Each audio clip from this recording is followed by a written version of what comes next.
High everyone, आपका question है भारतीय किसान अफीम की खेती के लिए तैयार क्यों नहीं थे।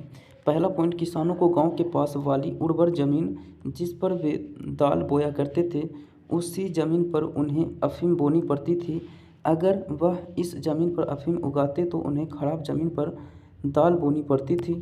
दूसरा पॉइंट, बहुत सारे किसानों के पास अपनी ज़मीन नहीं थी अफीम की खेती के लिए, ऐसे किसानों को भूस्वामियों को लगाम देना पड़ता था। चलिए, दूसरा पॉइंट तक हो गया था ना जी। तीसरा पॉइंट, किसान भूस्वामियों की कटाई पर ली गई ज़मीन पर अफीम उगाते थे। गांव की पास की ज़मीन के लगाम पर बहुत ऊंची थी, दर रेट बहुत ऊंची थी। ठीक है। चौथा पॉइंट, अफीम की खेती बहुत मुश्किल थी। अफीम के नाजुक पौधे को जिंदा रखना बहुत मेहनत करना पड़ता था, काम आता। पाँचवा पॉइंट, सरकार अफीम बोने के पहले किसानों को बहुत कम दाम देती थी।